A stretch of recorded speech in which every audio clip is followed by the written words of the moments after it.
कक्षा 6 के सभी विद्यार्थियों का मेरे चैनल में हार्दिक स्वागत है।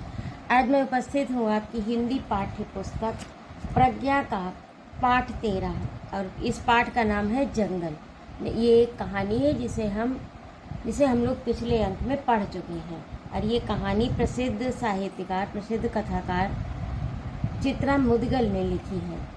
तो कहानी तो पिछले अंक में हो चुकी थी। आज मैं इसका प्रश्नोत्तर अभ्यास कार्य एवं भाषा व्याकरण जो भी आपके इसमें दिया हुआ है पुस्तक में वह लेकर उपस्थित हूँ। भाषा व्याकरण तो पहला है आपका बहुवचन। प्रश्न आप अपनी कॉपी से देखिएगा।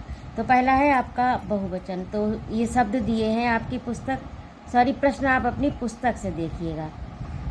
तो पहला शब्द आपका है उपवन, उपवनों, प्रश्न, प्रश्नों, और तोता, तोते, पशु, पशुओं, बीमारी, बीमारियां, सोफा, सोफे, चिड़िया, चिड़ियाँ। चिड़िया होने से इसमें अनुस्वार लगने से चंद्रबिंदु ये बहुवचन में बदल जाता है। पक्षी, पक्षियों। अब आपका दूसरा प्रश्न है उचित स्थानों पर शब्दों में अनुस्वार का प्रयोग। तो ये शब्द दिए हैं, अब इसमें कहाँ पर अनुस्वार लगेगा ये आपको देखना है। जैसे अंबर, अब इसमें पुस्तक में अवर लिखा है तो यहाँ पर अंबर, ये यहाँ पर अंबर होगा। अब कहाँ पर अगर ये आप बा में लगा देंगे बिंदी तो ये गलत हो जाएगा। जैसे यहाँ पर वाह बन गया। जैसे यहाँ पर वा पर बा पर बिंदी लगाएंगे तो ये गलत हो। सही कहाँ पर है? यहाँ पर। तो अंबर। जगल लिखा है तो यहाँ पर जंगल होता तो जा पर अनुस्वार लगेगा। पख पर पंख, आटी, आंटी, नहीं, नहीं। पिंजरे, पिंजरे और पिंजरे। ठीक इस तरह से ये आपका हुआ। अगला है दिए गए शब्दों से वाक्य बनाना।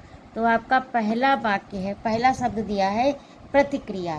तो इसका वाक्य प्रयोग हुआ कि मेरे प्रत्येक कथन पर नीता प्रतिक्रिया अवश्य करती है।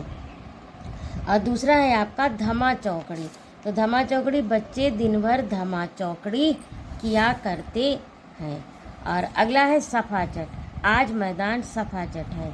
हमजोली, रीता और नीता दोनों हमजोली की है। अगला है पाठ से, इसमें आपके प्रश्नोत्तर हैं। तो पहला प्रश्न है तविसा घबराई हुई क्यों थी? वह मांडवी दीदी से क्यों बात करना चाहती थी? तो इसका उत्तर होगा तविसा इसलिए घबराई हुई थी क्योंकि घर में पले हुए खरगोश सोनू और मोनू में से सोनू मर गया था। यही बात बताने के लिए वह मांडवी दीदी से बात करना चाहती थी। दूसरा प्रश्न आपका है तविसा और शैलेश ने क्यों कहा कि फ्लैट में पशु पक्षी पालना कठिन है? तो इसका उत्तर होगा तविसा और शैलेश पशु पक्षी पालना नहीं चाहते थे, इसीलिए उन्होंने कहा कि फ्लैट में पशु पक्षी पालना कठिन है। अगला प्रश्न है मोनू ने दूध के कटोरे को क्यों नहीं छुआ? तो इसका उत्तर होगा सोनू के मर जाने के कारण मोनू दुखी और उदास था। वह सोनू के खाली कटोरे को सूंघ रहा था लेकिन अपने दूध के कटोरे को नहीं छुआ। अब अगला है आपका प्रश्न संख्या 4 में देखिए पीयूष क्यों मोनू को जंगल में छोड़ने के लिए तैयार हो गया? पीयूष मोनू को जंगल में छोड़ने के लिए तैयार हो गया जिससे वह अपने माता पिता के पास चला जाएगा और सोनू की तरह मरेगा नहीं। तो इस प्रकार इसी के साथ आपका ये पाठ का प्रश्न अभ्यास भाषा व्याकरण जो भी अभ्यास कार्य था वह आपका पूरा हुआ। और यदि आपको मेरा पढ़ाना अच्छा लगा हो तो कृपया मेरे चैनल को सब्सक्राइब अवश्य करें, लाइक और कमेंट करें तथा अपने मित्रों में शेयर भी करें। उपस्थित रहने के लिए बहुत बहुत धन्यवाद। जय माँ भारती। अब मैं शीघ्र उपस्थित होती हूँ आपका 15वां पाठ लेकर।